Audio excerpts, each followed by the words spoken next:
Nous sommes le jeudi 27 février 2024. Ici Danick Julien et le bulletin d'information Info CJSR couvrant Port-Neuf.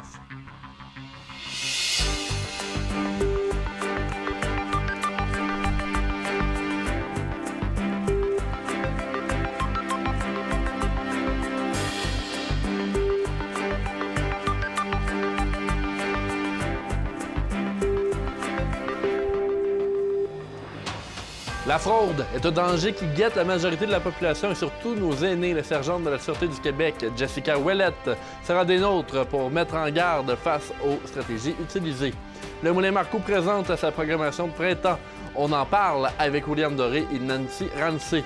La Régie verte a présenté ce jeudi son projet de récupération de tubulure. Le projet vise à promouvoir l'environnement. Et finalement, on parle des aigles de Pont-Rouge avec Dany Marin. Bonne émission!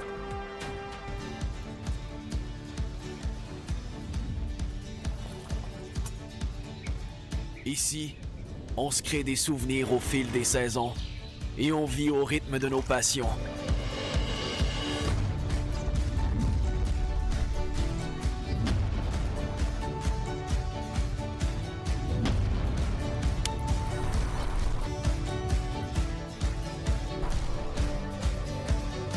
Ici, quand l'aventure nous appelle, on répond.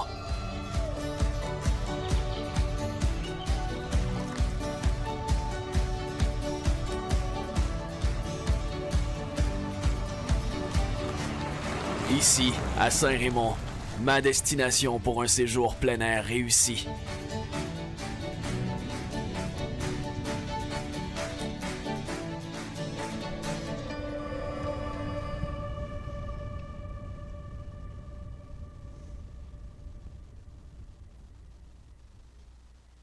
Mesdames, Messieurs, bonsoir. On commence notre bulletin en vous parlant de Trois-Rivières, mais d'une nouvelle qui a des impacts bien réels à Port-Neuf, dans Port-Neuf. Le gouvernement du Canada a annoncé des investissements qui peuvent atteindre 87,1 millions de dollars pour des travaux majeurs au port de Trois-Rivières. Les travaux touchent les quais 16 et 17. C'est le quai 17 qui nous intéresse dans Port-Neuf, comme il servira uniquement au déchargement de l'aluminium et des produits liés à la production de cet important métal. Alcoa est un partenaire majeur du projet, comme l'usine de Deschambault profitera grandement de ces nouveaux équipements. Selon Gaby Poirier, le président d'Alcoa Canada, le projet témoigne de l'engagement à long terme d'Alcoa envers la région de Port-Neuf et de sa volonté de demeurer un leader dans l'industrie de l'aluminium. La construction des nouveaux quais et de l'aménagement des terminaux seront effectués par le port de Trois-Rivières en collaboration avec Alcoa, qui installeront de nouveaux équipements de chargement et déchargement plus performants sur les plans énergétiques, environnemental et opérationnel. Le projet inclut aussi un réaménagement des voies de circulation afin d'augmenter la fluidité des tarifs des trafics au départ et à la destination du port.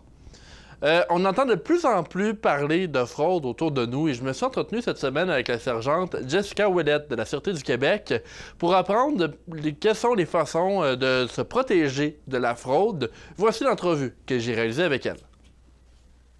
Nous sommes avec la sergente Jessica Ouellette, qui est coordonnatrice locale en police communautaire pour le centre de service de Pont-Rouge. Bonjour, Madame Ouellette. Bonjour. Merci d'être des nôtres. On parle de fraude aujourd'hui. Avant d'entrer dans le vif du sujet, j'aimerais peut-être que vous vous présentiez à nos téléspectateurs là, qui vous connaissent peut-être pas nécessairement. En fait, moi, j'ai maintenant 21 ans d'ancienneté au sein de la Sûreté du Québec. J'ai commencé ma carrière au Lac-Saint-Jean. Je suis ici dans Port-Neuf, Jacques-Cartier, depuis 11 ans. J'ai été sergente de relève, en fait, sur la route, enquêteur en milieu scolaire. Puis maintenant, là, je suis coordonnatrice en police de proximité communautaire. Et coordonnatrice locale en police communautaire, qu'est-ce que c'est exactement comme poste? Bien, en fait, moi, je fais plus affaire. Je travaille en étroite collaboration avec mettons, les commissions scolaires, la santé publique, le CIUS, à développer des projets, trouver les problématiques là, diverses locales, trouver des solutions puis les régler là, à long terme. Mais je suis aussi sur les tables de concertation. Je suis la personne ressource en police communautaire. Je fais des kiosques dans tous les domaines, que ce soit la fraude, que ce soit jeunesse, que ce soit l'itinérance, la santé mentale. Donc, c'est un petit peu mon rôle. Et là, vous avez parlé de la fraude, c'est un peu notre sujet aujourd'hui. La fraude dans Portneuf, est-ce que c'est un phénomène qui est bien présent? Oui, effectivement, c'est présent comme partout au Québec. C'est vraiment le phénomène 2025. On en a ici comme on en a dans les autres régions. Alors, je sais que vous avez des données. Vous savez que la fraude est assez propagée ici. Ça ressemble à quoi, concrètement, là, le taux de fraude qu'on a dans Portneuf? Bien, les données, je ne pourrais pas vous dire nécessairement celles de Portneuf, mais je peux vous dire celles du Québec. En fait, là, cette année, là, on a une perte là, financière de 53 millions pour les fraudes, tandis qu'au Canada, c'est au-dessus de 600 millions. Les fraudes qu'on a le plus, en fait, ça va être les fraudes par investissement, fraude amoureuse, puis l'arponnage. Au niveau des aînés aussi, on va voir de la fraude petit-fils, la fraude amoureuse, la fraude grands-parents, faux représentants. Vous m'avez parlé des fraudes par investissement. J'aimerais peut-être commencer là. C'est quoi exactement ce type de fraude-là? Bien, en fait, les fraudes par investissement, c'est des fausses plateformes d'investissement que les fraudeurs vont faire sur les médias sociaux, sur Internet. Ils vont attirer leurs victimes souvent avec... il va y avoir d'autres personnes qui vont parler, dire « Ah, moi, j'ai fait de l'argent avec cet investissement-là. » On parle souvent de crypto-monnaie. Oui. Donc, les gens investissent sur des faux sites, puis ils ouvrent des faux comptes. Fait qu'ils voient que leurs argent fructifie, en fait, mais c'est pas vrai, là. C'est tout un peu du leurre, là. Oui. Donc, ils perdent beaucoup d'argent, là, par rapport à ça. On parle d'au-dessus de 20 millions là, de pertes là, financières. Juste pour cette fraude-là, sur les 53 millions que vous nous parliez tout à l'heure. Effectivement. Puis la deuxième fraude, bien, c'est la fraude amoureuse. Si je ne me trompe pas, c'est environ 18 là, de pertes financières. Et ça consiste à quoi, la fraude amoureuse? La fraude amoureuse, en fait, ce sont des fraudeurs qui vont se créer de faux profils sur les réseaux sociaux. Ils vont souvent aller chercher des gens plus vulnérables, des gens qui vivent un deuil ou qui sont séparés, qui sont isolés. Ils vont créer une relation avec eux au niveau des réseaux sociaux. Et puis là, facilement, ils vont créer une relation de confiance. Ils vont leur dire qu'ils les aiment. Puis là, ça ne sera pas des gros montants d'argent. Ça peut durer sur des années, des mois. Puis c'est souvent... ils demandent des cartes cadeaux, souvent. Puis ça va être des gens de 60 ans et plus. Donc, ils demandent des cartes cadeaux, les gens leur envoient. Puis là, j'aurais besoin d'un autre montant d'argent. Je vais aller te voir bientôt. Il faut que je paye l'avion. Il faut que je paye... C'est des situations comme ça. Là. Parce que là, vous m'emmenez, on entend souvent justement parler des cartes cadeaux prépayées qu'on achète. C'est quand même un outil qui est très prisé par les fraudeurs. Oui, effectivement. Puis, tu sais, pour avoir fait des études par rapport à ça, puis aller voir les commerçants, c'est souvent acheté dans des pharmacies. C'est souvent des cartes Google Play qu'on appelle, nous autres, de notre côté. Puis on est allé rencontrer des gens, des propriétaires qui nous disent que cette année, ils ont vendu beaucoup plus de cartes cadeaux comparativement aux autres années. Fait que ça nous permet de voir qu'effectivement, les fraudeurs utilisent beaucoup là, ce mode-là pour frauder les personnes. Vous avez parlé tout à l'heure de la fraude du petit-fils et c'est une fraude qui, personnellement, vient me chercher parce que j'ai des gens de mon entourage qui ont été touchés par cette fraude-là. Pour nos téléspectateurs, pouvez-vous nous expliquer qu'est-ce que c'est? Bien, la fraude du petit-fils, en fait, c'est un fraudeur qui va se faire passer pour le petit-fils. Il y a des variantes. On peut aussi se faire passer pour un enfant, son fils ou sa fille. Là, maintenant, avec l'intelligence artificielle, c'est difficile. Souvent, les voix sont pareilles. Ou on peut voir aussi qu'ils ne sont pas sûrs que c'est le petit-fils ou le petite-fille ou le fils, mais il va y avoir comme de la friture au niveau de la ligne téléphonique. Ils vont prétexter un besoin urgent d'argent. C'est toujours en faisant monter l'émotion des gens que là, ils ont eu un accident dans un autre pays ou qui sont à l'hôpital ou qui se sont fait arrêter. Il y a des variantes, comme je vous ai dit, des fois, il va y avoir une personne qui va lui parler, qui va être avec eux, ça va être un avocat, un médecin, qui va faire que l'histoire va vraiment avoir l'air véridique. Fait que là, les gens n'ont pas le temps de réfléchir, fait qu'ils viennent avec beaucoup d'émotions, fait qu'ils envoient l'argent.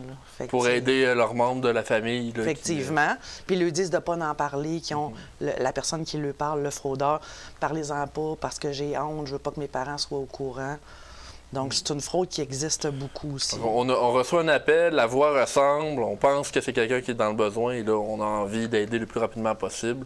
C'est de ça que les fraudeurs là, utilisent là, pour en venir à leur fin. Oui. Puis, Mme Ouellette, on a dans l'imaginaire collectif que les personnes les plus touchées par la fraude seraient nos aînés. Est-ce que c'est quelque chose qui est vérifiable? Est-ce que c'est la bonne façon de réfléchir à ça? Bien, en fait, c'est véridique parce qu'on vient d'avoir les statistiques de la fraude là, au Québec. Là. Puis effectivement, là, il y a une hausse là, notable au niveau des aînés, 17 de plus de fraude en 2024 comparativement à 2023. Tandis que les fraudes chez les plus jeunes ou la population générale est en baisse.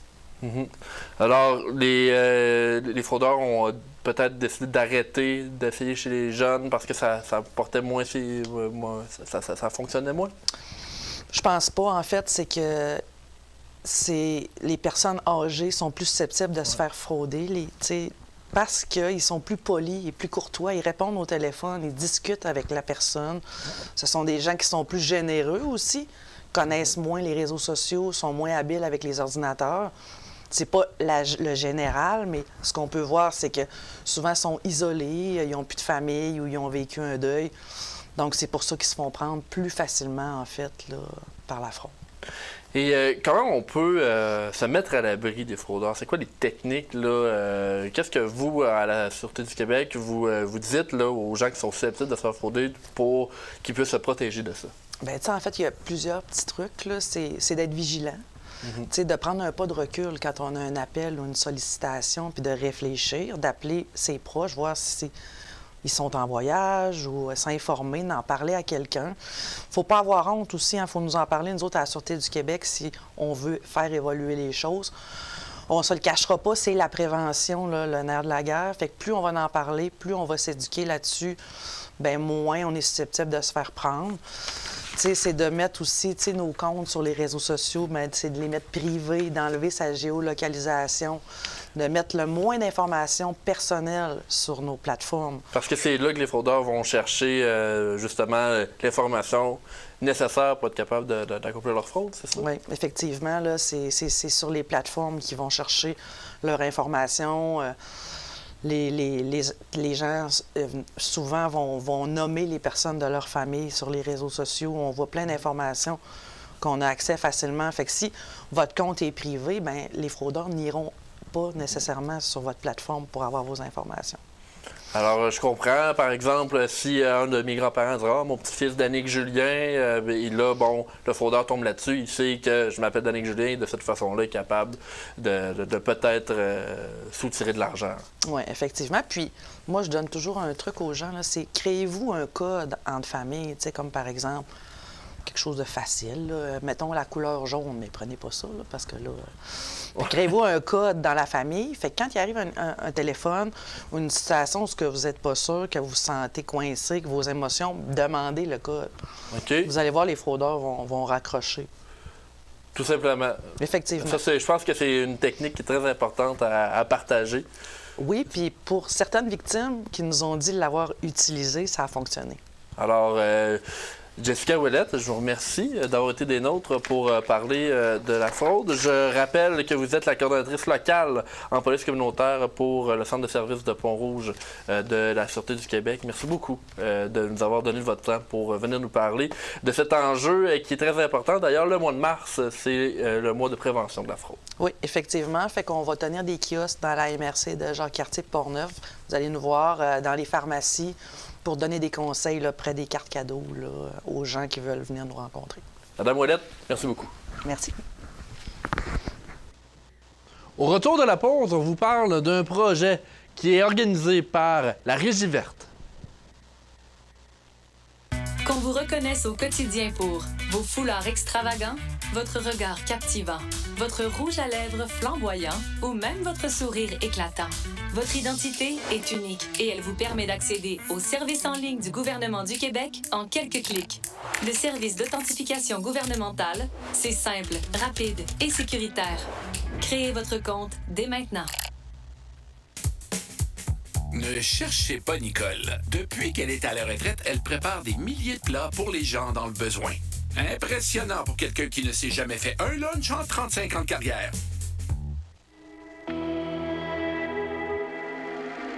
Depuis plus de 50 ans, CJSR est la télévision de la région de Portneuf. Partout sur le territoire, notre équipe est là pour informer la population. Disponible autant en ligne que sur le câble, notre programmation rejoint les jeunes et les moins jeunes. À chaque saison, la TV Portneuf diffuse des émissions originales créées dans Portneuf pour et par les gens d'ici. CJSR est constamment à la recherche de nouvelles idées d'émissions et de nouveaux collaborateurs. Si vous désirez partager vos passions ou apprendre les rudiments de la production vidéo, notre équipe est là pour vous aider à réaliser votre projet.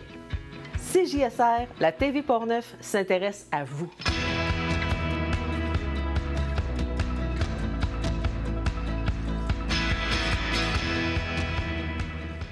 Une pétition qui sollicite les résidents de Sainte-Christine d'Auvergne a été lancée le 13 février dernier afin de contester l'initiative du maire Raymond Francoeur qui est d'attribuer le nom unique d'Auvergne à la municipalité. En effet, le conseil municipal de la ville de Sainte-Christine d'Auvergne songe à remplacer le nom de la municipalité pour le raccourcir, donc Auvergne uniquement. Dans un texte que nous pouvons lire dans l'édition du 26 février du Courrier de Portneuf, on apprend que M. Francoeur préférerait Auvergne, comme il fait référence aux personnes qui ont bâti la municipalité. En plus qu'il est court et que le Québec est déjà rempli, selon ses dires, de municipalités qui commencent par Saint ou Sainte. La pétition a un objectif de 300 signatures. Dans l'article du Courrier de Portneuf, déjà 220 personnes avaient été mentionnées avoir signé cette pétition. C'est Nancy Doré, celle qui a démarré la pétition. Elle explique dans l'article qu'il y a un véritable sentiment d'appartenance pour le nom Sainte-Christine d'Auvergne. Même si la municipalité fait les démarches pour savoir si c'est possible de changer le nom, c'est la population qui tranchera, alors qu'une consultation publique sera tenue pour prendre la décision. On parle maintenant de la Régie régionale de gestion des matières résiduelles de Portneuf, communément appelée Régie verte, qui a créé le projet qui s'occupe de récupérer les tubulures qui sont utilisées dans les érablières de Portneuf. Grâce à ce projet, plus de 30 tonnes de plastique sont recyclées et envoyées à Saint-Malachie afin d'être transformées en granules qui peuvent être utilisés pour la confection de nouveaux plastiques.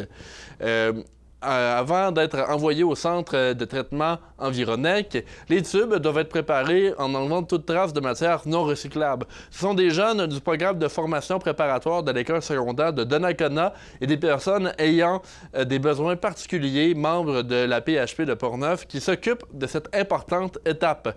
Voici Maggie Perron, directrice générale de l'Association des personnes handicapées de Portneuf, qui représente également la Fondation Gravir. Elle explique pourquoi il est important d'impliquer les jeunes à besoins particuliers dans des initiatives locales.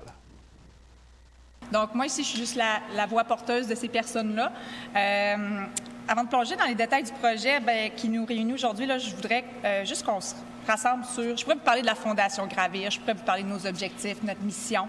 Mais en fait, c'est juste un verbe, hein, gravir. Donc, gravir, c'est la raison pour laquelle on est ici. On gravite autour d'un projet collectif, un projet communautaire, un projet qui permet aux personnes différentes de se réaliser, s'accomplir, qui permet à ces gens-là d'avoir une place qui, souvent, on croit qu'on leur fait une place, mais en fait, cette place-là, elle est due d'emblée parce que, par leurs droits, c'est plus... Pour nous, c'est plus qu'un projet de récupération de tubulures d'érablières. C'est plus qu'un projet de récupération de matériaux. C'est un retour à un projet qui leur était dédié. Le travail, c'était de démontrer la valeur et tout ce que ces gens-là peuvent apporter dans un projet comme ça. Parce qu'en fait, c'est notre planète, hein, que vous vous occupez de notre planète. Fait que c'est important qu'on le poursuive pour eux, pour nous, mais pour notre communauté. Bernard Gaudreau, préfet de la MRC, mais également président de la Régie verte, a félicité toutes les personnes impliquées dans le processus. Il explique que, point de vue logistique, le projet était tout de même un peu complexe. Alors, écoutez, ce genre de projet-là, même si aujourd'hui peuvent paraître assez simples, demande une extrême coordination parce qu'on a besoin d'équipements, d'un espace de travail sécuritaire, aménagé, confortable. On a besoin surtout de notre main-d'œuvre qui est principale, primordiale et la plus importante. Et on doit avoir également un débouché parce que la matière doit être destinée. Alors, le tout a été coordonné de manière exemplaire par nos différentes équipes. Je remercie Alcoa qui nous a accompagnés dès le début de manière très naturelle dans ce type de projet-là, qui nous a permis de pouvoir compléter les acquisitions d'équipements et faire en sorte que ce projet va nous permettre de poursuivre notre mission qui valorise le plastique. AgriRécup, qui est un partenaire de choix depuis le début dans nombreux dossiers, sont avec nous. Merci beaucoup d'être là. Et c'est fort important. Au nom des membres du conseil d'administration, je tiens à vous dire merci. Merci à tous parce que ce genre de projet-là, ça va faire ses petits. Et j'expliquais à Sabrina que l'un des éléments qui nous a été évidemment utile, c'est de mettre en place des réseaux d'éco-centres. Parce que la tubulure, c'est bien évidemment lorsqu'elle atterrit à Neuville, mais il faut comprendre qu'en amont, on doit quand même offrir aux différents acériculteurs, acéricultrices des points de dépôt. Alors, toujours point de vue logistique, David Loranger-King, directeur général de la Régie verte, nous explique davantage ce qui permet au projet d'être fonctionnel. Maintenant, on a un réseau d'éco-centres qui va permettre aux agriculteurs de venir porter leur tubulure qui est plus adéquate pour réaliser si vous voulez, la production de sirop d'érable. Une fois que cette tubulure résiduelle est amenée aux éco-centres, elle va être acheminée ici au complexe environnemental de Neuville. Elle va être préconditionnée un petit peu là, pour s'assurer que les matières sont conformes, qu'on n'a pas de broche et tout ça. À ce moment-là, il va y avoir là, donc un premier travail là, avec un opérateur là, pour isoler, si vous voulez, les tubulures sur le tapis convoyeur. À partir de là, on peut faire avancer le tapis. Vous allez le voir dans la démonstration. Et donc, les différents tuyaux vont être séparés en sections pour permettre d'isoler vraiment chacune des matières. Les tubulures bleues qu'on voit, là, donc ces plastiques-là vont être granulés chez un partenaire Environnec à Saint-Malachie.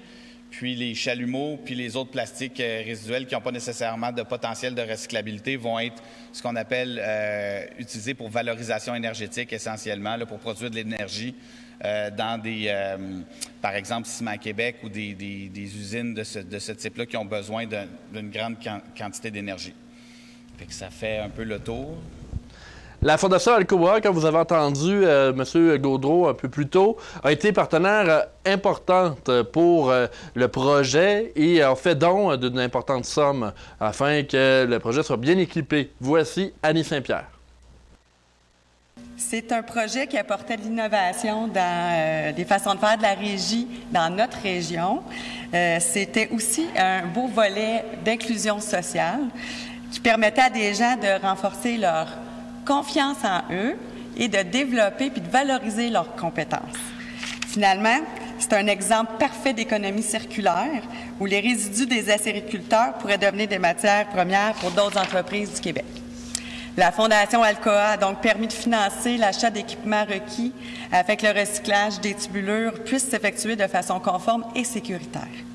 Innovation, inclusion, économie circulaire, sécurité, des valeurs qui sont au cœur de nos opérations quotidiennes à l'aluminerie de Deschambault, qui expliquent notre alliance avec ce projet. Je peux donc fièrement annoncer que la Fondation Alcoa a appuyé ce projet avec un don à la hauteur de 64 700 $. Je tiens à souligner le dynamisme de l'équipe de la Régie puis tous les partenaires qui ont contribué au projet, puis qui vont permettre de prendre soin de nos gens dans notre communauté aussi, et surtout de notre environnement. Parlons maintenant du Moulin Marco qui présentera dans les prochaines semaines la série de spectacles Apéro printanier. Voici l'entrevue réalisée avec William Doré et Nancy Ramsey. Le Moulin Marco présentera dans les prochaines semaines la série de spectacles nommée Apéro printanier. Pour en parler, nous avons William Doré, directeur adjoint. Bonjour. Bonjour. Également avec nous, Nancy Ramsey, coordonnatrice de la programmation. Bonjour. Merci à vous deux d'être des nôtres pour parler du Moulin Marco. Ça fait un petit moment qu'on n'a pas parlé du Moulin. Et William, depuis ce temps, vous êtes en poste comme directeur adjoint. Oui. Donc, depuis combien de temps là, vous êtes là au Moulin Marco? Moi et Chantal Fortin, la directrice, collaboratrice depuis le mois d'octobre. Donc, depuis octobre 2024, une nouvelle direction qui est au Moulin Marcoux. Vous voyez ça comment? Qu'est-ce que représente le Moulin Marcoux dans l'environnement de Portneuf, selon vous? En fait, c'est terrible, tout le potentiel que le moulin peut offrir. En fait, on est encore en train de découvrir tout ça. On est la maison de la culture de Pont-Rouge, donc on ne promouvoit pas seulement l'art musical, mais aussi l'art visuel. On a des expositions qui vont avoir lieu. Je suis encore en train de découvrir tout ce qui peut se faire au moulin. C'est des tonnes et des tonnes de choses qu'on va faire. Là, on ne peut pas faire tout en même temps, donc on y va une chose à la fois. Mais oui, justement, on sort la programmation, puis plein d'autres activités qui vont avoir lieu au courant de l'année, puis ça va juste aller en s'améliorant d'année en année. Alors, la série Apéro Printanier, Nancy, parlons-en. Vous avez élaboré cette série de spectacles-là. En quoi ça consiste? En fait, c'est ça, les apéros printaniers. C'est un peu pour prolonger notre saison spectacle qu'on avait habituellement, là, qui commençait au mois de juin. Maintenant, on commence déjà au mois de mars avec des spectacles qui sont un peu plus rafraîchissants. On a déjà la série humour qui est terminée là, pour janvier-février. Là, on est plus en chanson. Au mois de mars, le 28 mars, on va avoir Pépé sa guitare, qui est un artiste local là, assez éclaté. Ça va être le fun, une très belle soirée. Les billets, ça va super bien aussi. Ensuite de ça, on a le 5 avril, c'est Yves Lambert, donc un peu dans le thème des sucres, musique traditionnelle. Là. Yves Lambert qui est l'ancien chanteur de La Bottine Souriante, donc c'est un excellent spectacle, il est top, il est vraiment très en forme. Ensuite de ça, le 9 avril, c'est mon coup de cœur de la saison 2025, Jill Barber, qui est une artiste canadienne, anglophone, mais qui joue beaucoup plus dans la chanson française là, présentement. Okay. Donc, c'est plus un style, je dirais, jazz vintage, feutré. C'est très chaud là, comme ambiance. C'est vraiment coup de cœur 2025 assuré, absolu. Ensuite de ça, le 24 avril, on a Daniel Boucher avec son fameux retour en spectacle de 20 000 matins. Le 13 juin, Stéphanie Boulay, qui est la deuxième moitié des Sœurs Boulay. J'ai écouté ce qu'elle a fait. Elle va vraiment commencer sa tournée, là, et si vous aimez les Sœurs Boulay, c'est vraiment... C'est comme un prolongement. C'est différent, mais en même temps, il y a des influences qui se chevauchent. Si vous aimez les Sœurs Boulay, vous allez adorer. Je savais pas qu'il commençait à jouer en solo. Là, oui, c'est ça. En fait, c'est juste un projet de son côté. À elle, ouais. Oui, de son côté. C'est pas quelque chose, je pense, qui va... J'ai l'impression qu'ils vont trop s'ennuyer et qu'ils vont venir ensemble, là. Mais c'est vraiment un beau projet. Et puis, pour finir le mois de juin, le 14 juin, on a Winding Road, qui est un projet musical d'un hommage à Sheryl Crow. Ça aussi, c'est un groupe local. Les autres, ils ont joué à Vacances en spectacle et puis ont fait leur preuve, ça va déménager. Là. Parlez-moi de l'ambiance d'aller voir des spectacles de musique ou d'humour dans un bâtiment qui a autant d'histoire qu'est le Moulin Marcoux. C'est quoi l'ambiance qu'on embarque en tant que spectateur dans le Moulin Marcoux pour un spectacle? Bien, déjà, je pense que ça commence, la première chose, ça se passe, c'est vraiment au niveau des artistes. Ouais. Les artistes qui rentrent au Moulin Marcoux se sentent peut-être pas impressionnés ou emballés, du moins très, très, très heureux de jouer au Moulin parce que, de un, il y a la salle, l'acoustique de la salle est excellente avec les pierres. On n'a pas besoin d'ajouter aucun élément d'acoustique pour avoir un bon son. La salle est petite, la proximité avec la scène, ça donne une expérience qui ne se voit pas ailleurs. Là. Il y a 1 mètre, même pas, entre la scène et les premiers sièges. En moyenne, combien de personnes, lorsque vous avez salle comble, combien de personnes le Moulin peut accueillir? En formule assis, c'est 148 places. On en a un petit peu plus qui peuvent s'ajouter là, en formule debout parce que le parterre, on peut retirer les sièges pour les shows un peu plus festifs. D'ailleurs, Pépé sa guitare, ça va se tenir debout. Mais par contre, il y a la mezzanine qui offre aussi une cinquantaine de sièges en haut, donc à partir de 150 sièges et un peu plus en formule debout. Puis peu importe où qu'on est assis, on se sent vraiment à côté de la scène. C'est ce que le public, là, les commentaires qui nous passent, même s'il reste juste des sièges en arrière, on se sent quand même tout près de l'artiste. Puis Puis les artistes aussi aiment ça pour communiquer avec le public. Là, c'est incroyable l'échange qu'il peut y avoir. C'est pas juste au niveau de la musique, hein, au niveau de l'humour aussi. Surtout les spectacles en rodage là, sont vraiment heureux. Puis la première chose qu'ils nous disent quand ils sortent de la scène, c'est « on veut revenir ». C'est une salle qui est donc prisée des artistes. Oui, vraiment. Je sais que, au moment de publier cette entrevue, nous allons être le jeudi 27 février au soir. Le 28, vous avez une nouveauté, je crois. Quelque chose de nouveau. Oui, bien c'est ça. On lance les scènes ouvertes au Moulin. Donc, ça commence justement demain, le 28 février. Donc, c'est le bar. On ouvre le bar. C'est ouvert à tout artiste qui a le goût de s'essayer sur scène, que ce soit vraiment amateur dans les premières fois. Allez-y, on laisse la scène, on laisse le micro là, puis apporter n'importe quel instrument, puis venez jouer devant un public qui va être là. Donc, on invite les artistes, puis on invite aussi le public à prendre une petite bière de microbrasserie. On fait affaire avec plusieurs microbrasseries locales, là, donc venez profiter de cette ambiance-là. On commence ça le 28, mais ça va se répéter. On va avoir plusieurs autres dates qui vont suivre, là. Et je vois là que la dernière date pour les apéros printaniers, c'est le 14 juin. Pour ce qui est à venir en 2025 pour le Moulin Marcoux, est-ce qu'il y a d'autres spectacles qui vont se planifier là, au travers des prochains mois? Oui, en fait, de faire cette série-là, ça nous permet de continuer à avancer le reste de nos spectacles de l'année. Donc, début mai, normalement, on va faire le lancement de notre programmation qui va être notre programmation régulière, donc jusqu'à décembre éventuellement. Mais ça n'empêche pas qu'il y aura des spectacles qui vont s'ajouter peut-être au fur et à mesure que l'année va continuer. Mais on va avoir encore une autre belle série qui s'en vient. Là. Alors, c'est en attendant d'avoir la programmation. Ça, c'est pour passer les apéros, donc ça nous permet de passer au plat principal. William Doré, Nancy Ramsey, merci beaucoup tous les deux. Merci à toi. D'avoir été des nôtres pour l'entrevue de CJSR. Merci. En fin de semaine passée, la ville de Cap-Santé organisait la fête dans le cadre de Plaisir d'hiver. Philippe Papillon était sur place, lui et Arthur ont collaboré pour un reportage. Ce samedi 22 février avait lieu Plaisir d'hiver à Cap-Santé. Plusieurs familles s'y sont retrouvées choyées et amusées par la foule d'activités présentes. L'activité aujourd'hui, c'est Plaisir d'hiver. Il y a de la glissade, il y a aussi un jeu gonflable, il y avait le tic-tac-toe, c'est une course de raquettes à tic-tac-toe, il y avait aussi d'obstacles avec des hockey. La glissade, il y avait de la musique avec Jimmy, le Club Optimiste est ici. Après ça, il va y avoir la disco, il y avait un bar avec des verres de glace. C'était vraiment intéressant. On pouvait manger des petites choses là, comme des hot dogs, des chips, des muffins et tout ça. Ensuite, on avait plusieurs bénévoles. On a une douzaine de bénévoles qui ont participé. C'était vraiment extraordinaire. Et voilà pour la journée.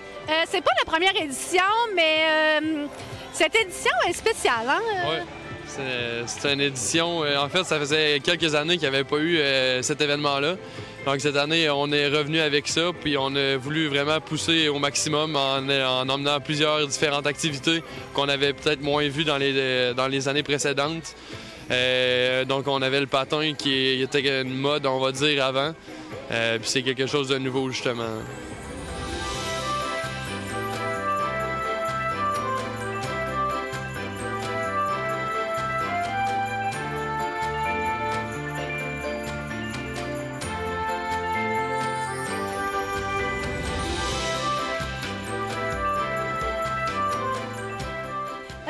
Nos commanditaires, c'est M. Vincent Caron. Il y avait aussi Imprimerie Germain. On a eu aussi M. Bertrand Massé qui nous a donné des rondelles de bois pour faire les jeux. Il y a aussi Michel Bertrand qui nous a donné les rondins pour s'asseoir, des rondins, des morceaux de bois pour s'asseoir autour du feu. C'est sûr que la Ville de Cap-Santé, c'est elle qui organise l'événement, fait que elle était là aussi. Ensuite de ça... Là, il ne faut pas que j'en oublie. Si j'en oublie, je m'excuse. Après ça, nos bénévoles. Il y a Jimmy Vachon qui nous a fait de la musique. Daniel Tanguay qui nous a mis de la lumière. Il y avait aussi... il y avait la maquilleuse aussi. Je l'ai oublié tout à l'heure, la maquilleuse est importante aussi. Les enfants, ils aiment ça. Il y a aussi une personne très importante qu'il faut remercier pour l'édition 2025 de Plaisir d'hiver, M. Marc-André Monette, responsable des loisirs de la Ville de Cap-Santé. Merci beaucoup. Merci, Marc-André. C'était un reportage de Philippe Papillon avec la narration d'Arthur Bordelot. Les Aigles de Pont-Rouge ont terminé leur première saison dans la Ligue de hockey senior du Lac-aux-Fleuves. J'ai discuté avec le propriétaire, M. Danny Marin, afin de connaître comment s'est passée cette première saison. Il faut savoir que l'équipe va aller à partir de ce vendredi 28 février en séries éliminatoires. Voici cette entrevue. Les Aigles de Pont-Rouge ont terminé leur première saison de hockey dans la Ligue de hockey senior du Lac-aux-Fleuves. Nous sommes avec le propriétaire et directeur général de l'équipe, M. Danny Marin. Bonsoir. Bonsoir. Merci d'être des nôtres pour parler des Aigles de Pont-Rouge. On s'était parlé en début de saison et bon, il y a eu du développement. La saison est terminée. On commence les séries à partir de vendredi 28 février. Monsieur Marin, êtes-vous satisfait, vous, en tant que propriétaire et directeur général, de la première saison de votre équipe? Oui, en général, on a eu une bonne année. Je dirais que ça a été quand même serré au classement. On a terminé 4e.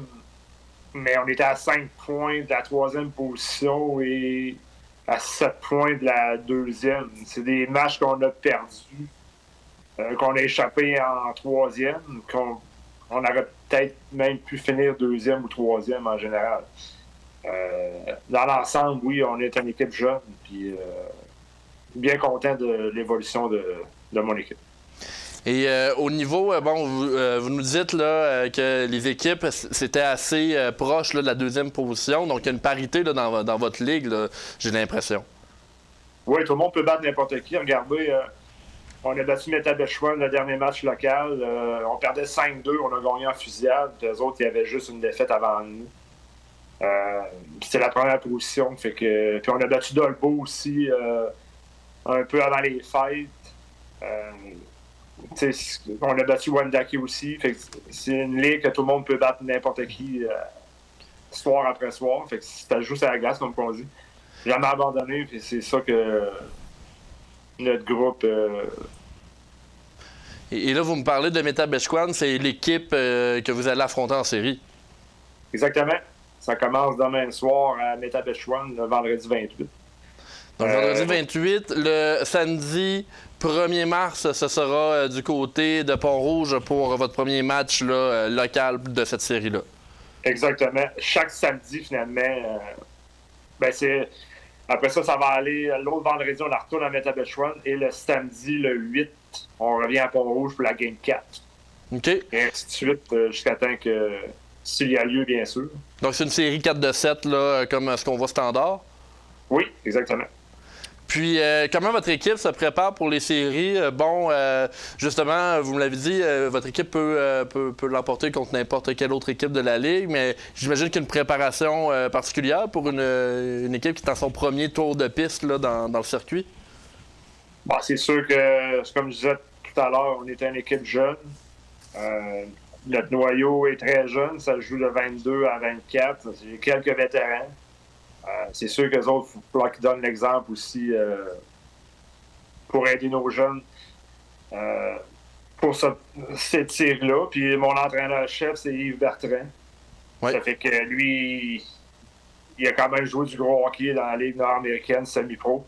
Fait qu'il connaît un peu le tabac, puis il va être capable de préparer l'équipe pour appliquer son bon système de jeu, etc., pour que... on est les sous-estimés, c'est sûr, mais on n'abandonnera jamais, ça, c'est clair. Et on le sait, Gon, quand on organise une équipe de hockey, dans des marchés comme Pont-Rouge, il y a quand même les spectateurs qui doivent être au rendez-vous. Est-ce que vous avez eu une bonne réception du public pour votre première saison? En général, oui. Je te dirais, les derniers matchs, un peu moins, la température ou d'autres activités en même temps. C'est sûr que on aimerait avoir beaucoup de monde pour les séries. C'est comme on dit, c'est la vraie saison. Le classement ne veut plus rien dire. Puis justement, Métabetchouan, les autres sont habillés en noir, les autres, on va être en blanc. Fait que j'inviterai la population. Sur notre page Facebook, on a commencé à parler de tout le monde être habillé en blanc samedi. Okay. Un peu faire comme la marée blanche à Winnipeg. Ça serait le fun que nos gradins soient en blanc. Porter notre équipe, ça serait une belle image, mettons. Puis, Ben oui, ça rajoute de l'unité autant de vos spectateurs envers vos joueurs. Puis, bon, pour l'événement également, ça rajoute quelque chose parce qu'on le sait que du hockey de série, c'est un spectacle en part entière. Exactement. Puis, il va y avoir l'émotion au rendez-vous. La rapidité de notre équipe est rapide. Ça va être du jeu enlevant. C'est sûr qu'il va sûrement avoir un peu de robustesse, mais les combats, c'est pas une ligue à ça. Fait que c'est souvent sur le fly, comme on dit, que ça se pogne. Sinon, des combats stagés, il n'y en a pas tant là, dans notre ligue. Danny Marin, propriétaire, directeur général des Aigles de Pont-Rouge. Quel est votre souhait en tant que propriétaire pour les Aigles dans les prochaines semaines, prochains mois? Bon, c'est sûr qu'on va aller le plus loin possible en série. On se cachera pas. Pour la suite, ben, c'est sûr que nous autres, on veut continuer, on veut garder le hockey à Pont-Rouge. C'est ma priorité numéro 1. Fait que pour l'instant, ça regarde bien de ce côté-là. On ne sait pas dans quelle ligue, si on continue dans cette ligue ou dans d'autres ligues. Ça reste à suivre, mais il va y avoir du hockey à Pont-Rouge l'an prochain, c'est sûr. Alors, le rendez-vous est donné. On rappelle que le premier match de série qui sera présenté à Pont-Rouge, c'est ce samedi 1er mars. Est-ce que vous avez quelque chose en terminant là, pour inviter les spectateurs à venir vous encourager? Venez faire du bruit. Le warm-up est à 20h. Samedi, si vous n'êtes pas en blanc, amenez quelque chose de blanc. Ça serait spécial pour les boys. Puis, ils méritent votre encouragement. Puis, merci de nous encourager. Danny Marin, propriétaire, directeur général des Aigles de Pont-Rouge, merci d'avoir été des nôtres. Merci à vous. Le Metal Perrault de Donnacona sera lieu aussi en séries éliminatoires à partir de ce vendredi 28 février. L'équipe du directeur général Luc Thibault affrontera à nouveau son équipe qu'on peut maintenant qualifier de rivale, les Loups de la Tuque.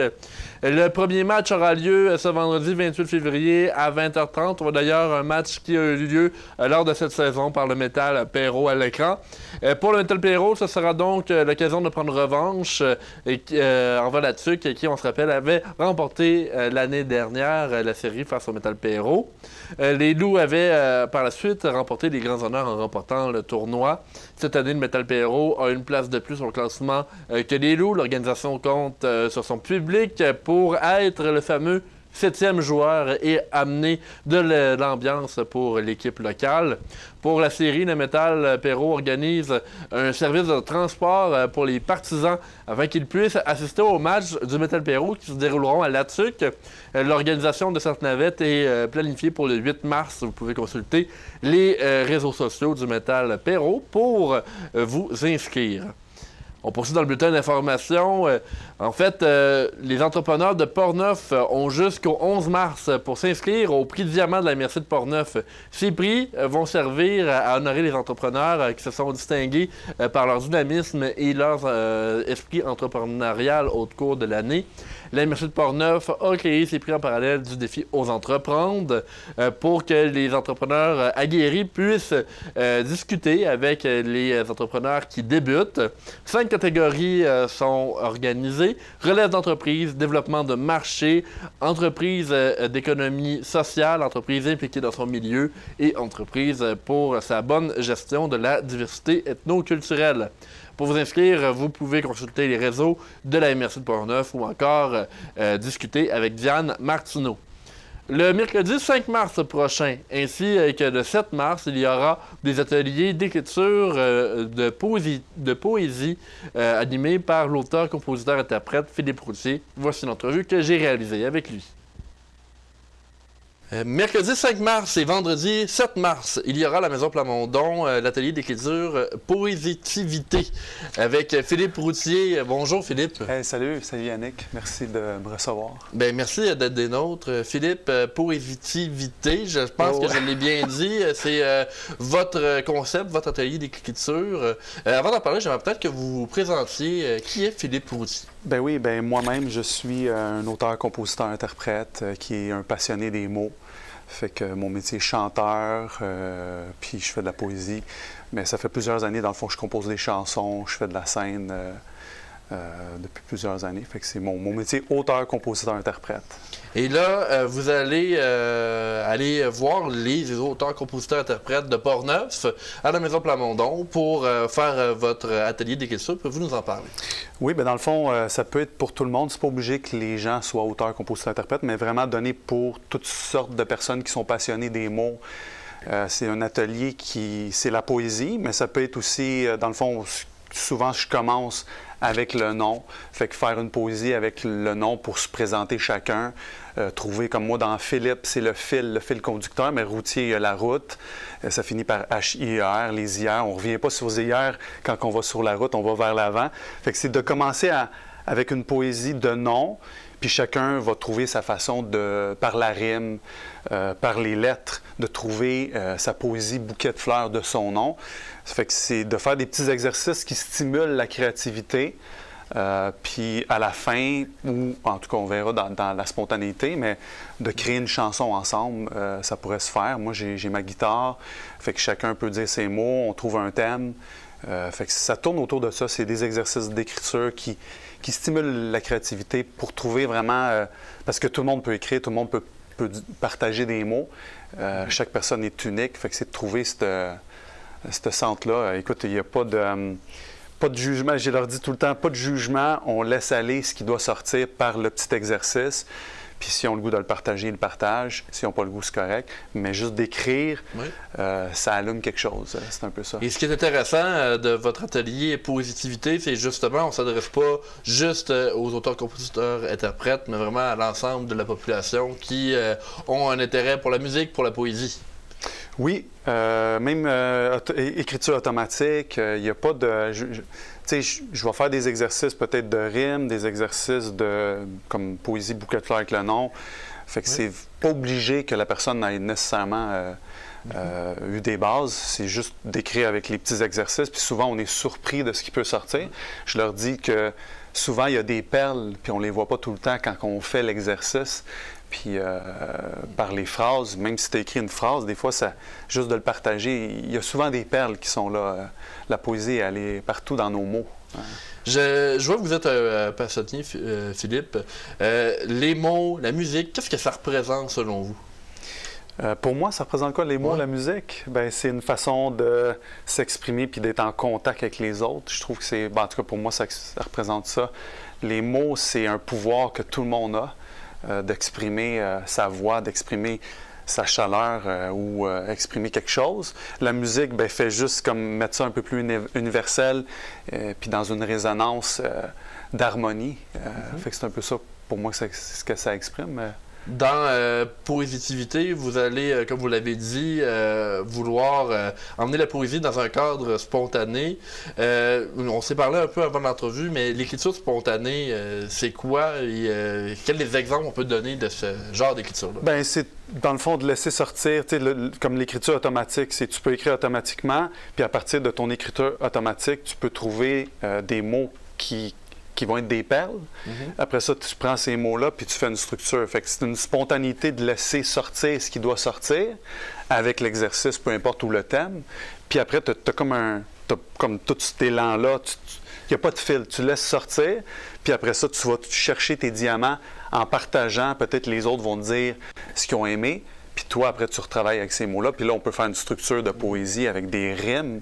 Fait que c'est un peu ça. La spontanéité, c'est qu'on peut faire tellement d'exercices dans l'échange, parce que là, moi, j'ai des idées d'exercices, mais des fois, en rencontrant ces humains-là qui ont d'autres idées, je ne sais pas, quelqu'un veut dire, mettons qu'il y a quelqu'un dans la gang qui, je sais pas moi, il fait de la peinture, puis là, il y a une photo d'une peinture, bien, on peut partir de sa peinture pour faire une création de poésie avec la peinture, ou avec sa phrase, ou avec... Fait que c'est ça, la spontanéité qu'on peut aller chercher dans cet atelier-là. Alors, les ateliers commencent à 10h jusqu'à midi pour les deux journées, 5 mars et 7 mars, activité de la relâche. Donc, je pense qu'il y a des places limitées, des inscriptions. Comment on fait pour s'inscrire pour l'activité? Oui, bien, pour s'inscrire, dans le fond, sur le site, directement sur Facebook, il y a des événements. Mais sinon, si vous tapez Maison Plamondon, Positivité, Je pense qu'il y a un lien où ce que les gens peuvent s'inscrire, c'est gratuit, mais comme il y a la billetterie, je pense qu'ils peuvent aller direct sur le site. Donc directement avec les réseaux de la Maison Plamondon pour s'inscrire. Philippe Routier, merci beaucoup d'être venu nous parler de l'initiative. Merci Danick pour l'invitation. Bonne journée à tous. Autour de la pause, on discute avec Vincent Caron de son initiative, la Bourse des petits débrouillards. C'est avec un immense plaisir qu'on vous invite à assister à la saison 4 de l'IPA, la saison hiver 2025, qui aura lieu du 27 janvier au 26 mai prochain, tous les lundis soirs à 19h au cinéma Alouette. L'entrée est gratuite, alors venez voir nos matchs haut en couleur.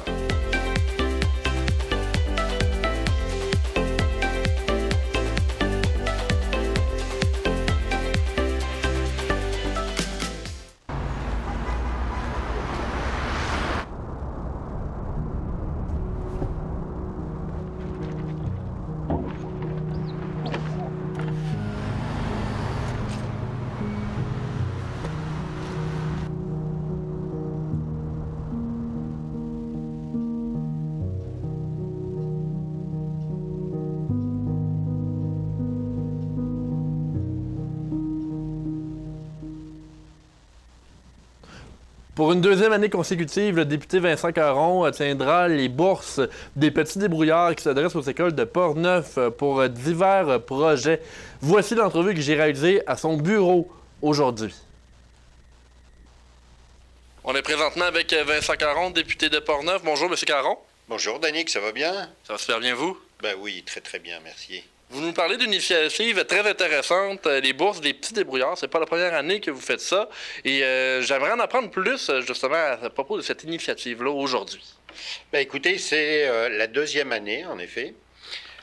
Pourquoi cette initiative? Vous savez, régulièrement, on organise des remises de bourses pour encourager les élèves persévérants, notamment. Et puis, au bureau, ici, lors d'une discussion, on s'est rendu compte qu'on n'accordait pas d'événements, finalement, aux écoles primaires et aux élèves des écoles primaires. Donc, on s'est dit, ça vaut la peine de les encourager eux aussi. Donc, on a créé cette bourse qui permet donc à chaque professeur des écoles primaires de Portneuf de pouvoir appliquer, de nous soumettre un projet. Alors le projet, ça peut être un coin lecture, ça peut être le projet d'une petite serre, enfin bref, c'est vraiment libre à l'imagination du professeur en question. Tout à l'heure, je lisais déjà tous les dossiers qui nous ont été soumis et puis je peux vous assurer que c'est assez extraordinaire à quel point ces professeurs-là veulent finalement faire preuve d'ingéniosité, mais de différence pour amener leurs élèves vers la réflexion ou vers la découverte d'autres choses. Donc on reçoit plein de projets et puis on les accueille encore jusque demain ici au bureau de circonscription et puis on va procéder très prochainement à la sélection parce que bien entendu on est victime du succès, on aura des choix à faire, mais on va encourager le plus de classes possible et surtout le plus de projets possible finalement. L'an passé, c'était la première année et vous aviez été agréablement surpris de la réception des projets proposés.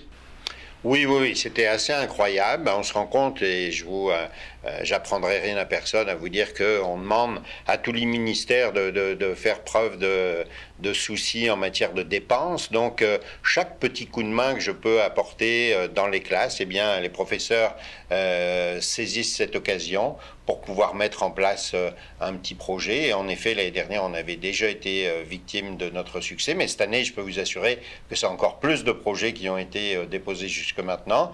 Donc, on va devoir se gratter la tête, on va devoir sélectionner, malheureusement, mais encore une fois, on va essayer d'encourager le maximum d'entre eux. Combien de prix vous allez remettre là, pour les bourses des petits débrouillards? Alors, ce sera 32 bourses qui vont être remises cette année, 32 bourses de 2 500 $. C'est un montant que je viens puiser à même mon budget discrétionnaire de 250 $, excusez-moi. 32 bourses de 250 $. C'est un budget que je vais venir puiser à même l'enveloppe discrétionnaire qui est mise à ma disposition. Ouais. Et puis, ce que j'aime là-dedans, c'est vraiment que justement, ce budget qui me permet de donner des coups de pouce à des initiatives, eh bien là, on va le donner pour encourager les initiatives à la fois de professeurs, mais surtout des enfants qui vont vouloir mener à bien leur projet. Pourquoi c'est important pour vous, en tant que député de Portneuf, d'encourager les enfants d'ici? Les enfants d'ici, il faut savoir que le budget dont je parle, je le consacre à 100% dans Portneuf, parce que ce budget m'est dédié, donc je le consacre exclusivement aux gens de Portneuf. Et puis les enfants, ça représente quelque chose de hautement symbolique dans mon esprit, c'est notre Québec de demain, etc. Donc aujourd'hui, chaque petit projet qui peut naître de ces petites têtes-là, eh bien, je considère que c'est important de faire en sorte qu'on puisse le voir naître et puis on puisse surtout le voir aboutir. Est-ce que l'initiative des bourses des petits débrouillards, il y a d'autres députés au Québec qui font ça ou c'était justement une de vos idées à vous là, de la mettre en place? Non, c'est vraiment une initiative du bureau de circonscription de Portneuf. Moi, j'ai beaucoup d'estime pour mes collaboratrices et collaborateurs, et donc on se rassemble très très souvent pour essayer d'être le plus différent possible de ce qui se fait finalement ailleurs. Et puis cette idée-là a germé l'année dernière. Donc c'est vraiment une initiative de Portneuf. Mais ce que j'aime, c'est que certains de mes collègues me posent des questions. Donc ça veut dire que ça pourrait être reproduit ailleurs au Québec. Donc moi, à partir du moment où on sait que c'est pour justement donner un coup de pouce à notre jeunesse, bien c'est sûr qu'on partage avec grand intérêt le petit projet qu'on a mis en place. Vincent Caron, merci beaucoup de nous avoir expliqué qu'est-ce que c'était l'initiative des bourses des petits débrouillards là, pour cette année. Peut-être remontrer à l'écran l'affiche une dernière fois. Ben oui, en plus, c'est une jolie affiche. On a Guillaume qui travaille avec moi, qui a travaillé là-dessus, et elle est très évocatrice. Donc, encore une fois, bonne chance à toutes celles et ceux qui vont appliquer. Mais encore une fois, on va essayer d'être le plus généreux possible avec tout le monde. Merci, et puis à très bientôt. À bientôt. Alors, pour les enseignantes qui nous écoutent, vous avez jusqu'à demain pour soumettre un projet. Maintenant, parlons de la CAPSA, l'organisme de bassin versant qui gère entre autres la rivière Sainte-Anne. Elle a mené avec succès un projet qui vise à protéger la pêche durable du Poulamon Atlantique. Le projet réalisé en partenariat avec le ministère de l'Environnement, de la lutte contre les changements climatiques, de la faune et des parcs a permis à la CAPSA de promouvoir les pratiques de pêche responsable tout en y assurant une collecte de données sur l'exploitation de ce poisson qui est apprécié de plusieurs. C'est en 2022 que le projet a débuté. Il avait comme objectif de mettre à jour les connaissances sur l'exploitation du Poulamon à Sainte-Anne-de-la-Pérade et la mise en place permettant le suivi des futures exploitations. Durant l'expérience, plus de 1700 pêcheurs ont été directement rencontrés au cours de 3 saisons de pêche et ont donc bénéficié d'informations précieuses sur les bonnes façons de pratiquer cette pêche. Une étude a confirmé que 97% des poulamons atlantiques survivent après avoir été remis à l'eau, ce qui donc contribue à la pêche durable. La CAPSA croit que le projet aura permis de démontrer que la pêche aux petits poissons des chenaux peut allier tradition et préservation. Les pêcheurs, à la fois curieux et accueillants, ont répondu présents lors des enquêtes de pêche et l'engagement des centres de pêche ont joué un rôle significatif dans la sensibilisation et l'adoption des outils mis à leur disposition. Poursuivons maintenant, parce qu'il y a une seconde nouvelle pour la CAPSA. Dans un souci de préservation de l'habitat du poisson, la CAPSA a mené une étude approfondie sur l'impact des chemins forestiers sur les milieux aquatiques, donc réalisée en collaboration avec la ZEC Vatican-Nelson et appuyée par la Fédération québécoise des clubs de quad. Le projet s'inscrit dans une démarche de conservation de la truite mouchetée et de la truite rouge, visant à réduire l'impact des activités récréatives sur l'habitat de ces poissons. Prisés des pêcheurs, l'étude réalisée par la CAPSA visait plus précisément à évaluer l'état des infrastructures routières à multi-usages qui traversent les cours d'eau. Donc, on parle des ponceaux qui sont placés sur les ZEC. On veut s'assurer que les poissons peuvent bien traverser. De cette façon, on permet d'atténuer les impacts environnementaux. Au bilan, l'étude a couvert 91 km de chemins multi-usages qui sont empruntés par le gestionnaire du territoire, les industriels forestiers et les usagers récréo-touristiques. Alors, passons maintenant avec le bulletin météo de cette semaine.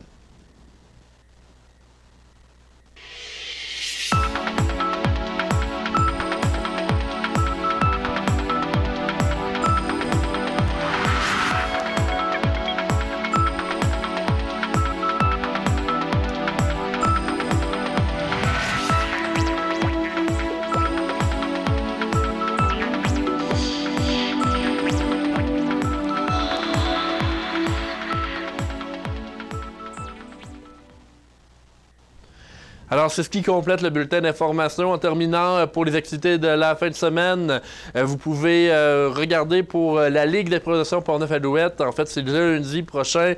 Lundi le 10, il n'y a pas de match pendant la relâche. Vous pouvez aller voir sur la page d'improvisation Portneuf-Alouette pour tous les détails.